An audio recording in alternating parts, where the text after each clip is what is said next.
Ça ne vous aura certainement pas échappé, l'automobile actuelle a une sorte de mutation, une mutation dans les formes. Maintenant, ce qui cartonne, ce sont les SUV. Ça représente plus d'un tiers des ventes en France et c'est un phénomène global. Alors justement, les constructeurs en fait adaptent maintenant leur gamme, c'est-à-dire qu'en fait, ils constituent carrément une gamme à part entière en parallèle de leur berline classique. On a des gros SUV, des SUV on va dire de taille du segment C, donc du taille d'une Golf ou d'une 308. Et puis maintenant, le phénomène qui explose, ce sont les mini SUV, les SUV urbains. Et donc pour répondre à l'appétence des clients pour ces véhicules, les constructeurs multiplient l'offre de véhicules. Par exemple chez Volkswagen, on a le Tiguan. On a le Tiguan Allspace qui est la version 7 places, la version familiale. Au-dessus, on a même un autre modèle, le Touareg.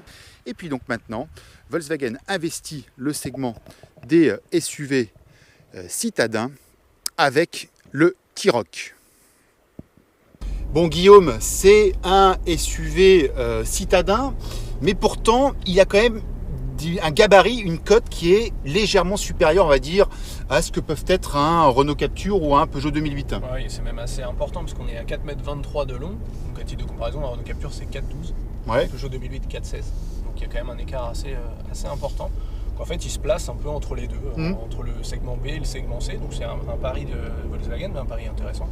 Surtout qu'on sait qu'en fait, il y aura un plus petit qui va arriver en 2019, le T-Cross. Ce T-Roc, est-ce que c'est un mini Tiguan? C'est vrai que d'aspect déjà, on peut le trouver, hein, Surtout de l'arrière, notamment en termes de design. avec les feux. Ouais, avec les feux, la signature. À l'avant, c'est quand même assez différent. Après, en termes de gabarit, oui, on peut considérer que c'est un mini Tiguan, même si on est quand même à 25 cm de moins, puisque le Tiguan, il est à 4,49, c'est un des plus grands en fait, de sa catégorie. Ce qui explique un peu du coup le fait que Volkswagen Le positionnement, ait pu le placer en à fait, ce les niveau-là. 3 modèles pour couvrir 2 segments. Voilà, c'est ça. Moi, il y a un truc que j'aime bien sur ce T-Roc, c'est l'avant, effectivement. Il y a la signature lumineuse qui est avec les feux de jour ronds, mais qui, en fait, qui servent aussi de clignotant. De clignotant, ouais. C'est un petit peu nouveau chez Volkswagen, ça même carrément nouveau. On l'avait vu un petit peu sur des concepts, notamment le T-Cross Breeze qui avait été présenté à Francfort. Parce qu'en fait, on connaît, notamment chez Audi, les clignotants à défilement. Oui. Hein. Mais là, vraiment, le fait qu'ils prennent la place des feux de jour, en plus, qui ont une forme particulière, c'est tout à fait inédit. Hein. Ouais, c'est sympa. En plus, du coup, on a 3 niveaux de signature lumineuse sur ce T-Roc, puisqu'on a les feux en haut sur la calandre, une calandre qui est très étirée, ces feux de jour, et puis les anti-brouillards qui sont très bas. Après, tu retrouves aussi des motorisations communes au groupe. Hein. Ouais, C'est même assez simple, la gamme de moteurs. Un peu plus simple.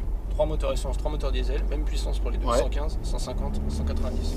Avec possibilité d'avoir boîte DSG. Le 116, c'est un 3 cylindres qui, on l'a essayé hier, qui est bien. Oui, il est bien. Il y a un joli agrément. Alors, on peut toujours pester contre le fait que c'est un petit peu léger à bas régime et que du coup, on a tendance un peu à forcer. Et on l'a vu sur la conso, du coup. Ouais, on est à 8 litres. Voilà.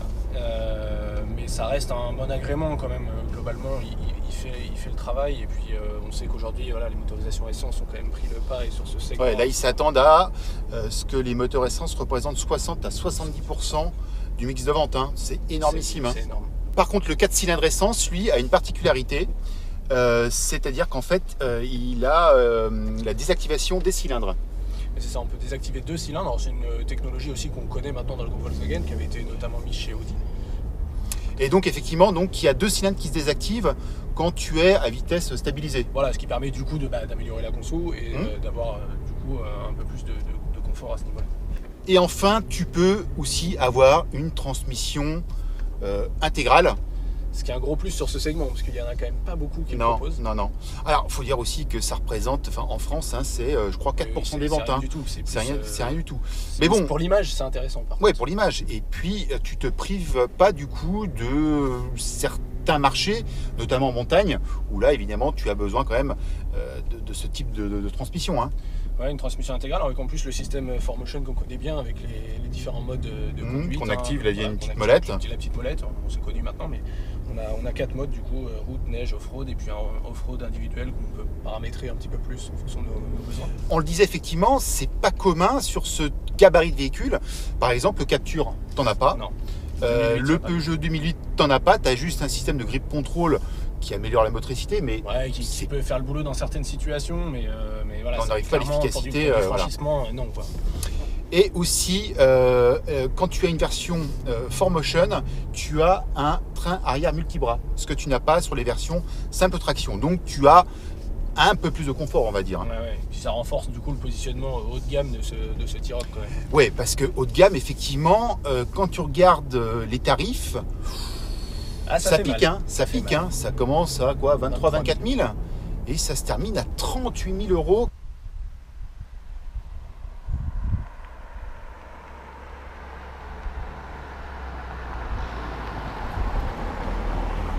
Plus de 38 000 euros pour un véhicule comme ça, qui est taille de la Golf. Hein. Ouais, c'est ça. C'est d'ailleurs comme ça que Volkswagen le présente. Hein. C'est une Golf surélevée, en tout cas au niveau de la clientèle. Ils estiment avec quand même un coffre qui est plus grand que la Golf. Oui, on est à 445 litres, ce qui est quand même pas mal. Ce qui est quand même pas mal. Alors effectivement, le tarif super élevé s'explique aussi par le fait que Volkswagen a mis de la techno dans la voiture. Mais alors, la techno souvent, notamment chez Volkswagen, c'est en option. Oui, là, tu as beaucoup de choses qui sont de série dès le premier niveau. Hein. Ouais, notamment le régulateur adaptatif, ça c'est quand même une sacrée sensation. Régulateur de vitesse adaptatif sur ce type de véhicule en série. Ouais, c'est pas commun, c'est même le seul. Hein. Il frappe fort là, c'est le seul sur ce segment, ça c'est clair. Et même sur du segment supérieur, on l'a pas toujours. Non, tu as aussi la climatisation automatique, tu as l'allumage automatique des feux, et tu as un dernier équipement technologique qui là aussi est habituellement en option, c'est le lane assist, donc l'alerte de franchissement de ligne, mais qui peut corriger en fait la trajectoire. Ouais, c'est ça. Donc c'est une nouvelle techno aussi chez Volkswagen, et ça se marie très bien du coup avec le régulateur adaptatif aussi. Pour un trajet sur autoroute un peu plus. T'arrives quasiment à une conduite, pas autonome, hein, mais dans les embouteillages, voilà, on n'a plus rien à faire ça, quasiment. Ça marche très bien. En plus, c'est assez progressif. Pour l'avoir essayé notamment sur le Tiguan, c'est le même système, c'est vraiment très très efficace. Et tu as aussi, alors là c'est pas de série, c'est en option, l'Active Info Display, donc ça c'est l'écran tactile entièrement digital gigantesque qui est apparu à l'époque sur l'Audi TT et qui arrive chez Volkswagen. Hein. Alors avec une petite évolution quand même, c'est-à-dire qu'avant l'Active Info Display tu pouvais avoir et le GPS sur l'écran central et devant le combiné d'instrumentation là qui est derrière le volant. Maintenant, ils ont changé un petit peu la donne. Ouais, c'est ça, c'est découplé, c'est-à-dire qu'on ne peut pas avoir du coup la navigation sur les deux écrans en même temps. Alors l'argument, c'est qu'effectivement, ça ne servait pas forcément à grand-chose d'avoir les deux informations de deux endroits différents. Ça permet du coup, par exemple, d'avoir la nav pour le conducteur sur son écran derrière le volant, et puis par exemple, plutôt la radio, les médias ou autre chose, ou les réglages du véhicule, par exemple. La climatisation sur l'écran central. Oui, parce que sur Active Info Display, en plus, tu peux paramétrer comme tu veux, avoir les compteurs de vitesse, plutôt l'information sur la consommation, etc. C'est un petit peu, tu fais ton compteur à la carte. Hein. Ouais, c'est ça, c'est du personnalisé. Chacun choisira le réglage qu'il préférera. Alors, on peut avoir les compteurs en gros, on peut avoir le régime moteur, on peut les avoir plutôt en plus petit avec du coup la carte du GPS en grand. Effectivement, les réglages du véhicule, notamment pour le régulateur adaptatif.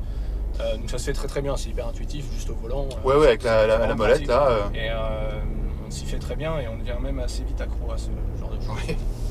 On l'a dit au début, ce T-Roc c'est le gabarit de la Golf. Tu as même dit que c'était une sorte de Golf surélevé. Alors est-ce que le risque chez Volkswagen, c'est pas justement que ce T-Roc cannibalise les ventes du modèle phare, du modèle emblématique de la marque allemande? C'est effectivement la grande question. Alors Golf surélevé, c'est surtout au niveau des sensations de conduite en fait, puisque Volkswagen insiste sur le fait que ça a le look d'un SUV, mais les sensations et le toucher de conduite. Oui, parce que c'est vrai que tu n'as pas le look du tout de la Golf. Ça n'a pas du tout le look de la Golf. Mais le risque effectivement, c'est que la Golf du coup pâtisse de l'arrivée de ce T-Roc. Alors l'argument chez Volkswagen, c'est que ça n'avait pas forcément été le cas lors de l'arrivée du Tiguan. Aujourd'hui, le Tiguan est beaucoup plus gros et du coup n'est pas du tout sur le même type de clientèle.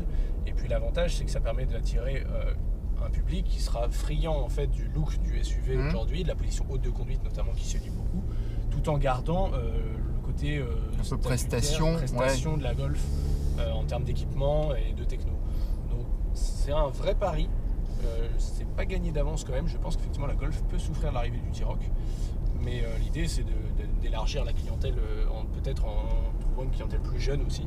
Oui, parce qu'on sait que les SUV, quand même, c'est ce que demande la clientèle. Donc C'est voilà. 30% du marché. Donc Volkswagen, clairement, on ne peut pas passer à côté. Et puis ces petits SUV, c'est 15% du marché total. Ouais. C'est la moitié en fait des ventes de SUV en France, c'est du petit SUV. Donc en fait, ils ne pouvaient pas se passer d'avoir un modèle, même si c'est cannibalisent la Golf, ils étaient obligés de l'avoir. Non, ils étaient obligés de l'avoir dans leur gamme, ne serait-ce que pour la cohérence de la gamme et puis pour suivre effectivement l'évolution du marché aujourd'hui. Ils ne peuvent pas se permettre de passer à côté et de laisser les ventes partir chez d'autres constructeurs généralistes.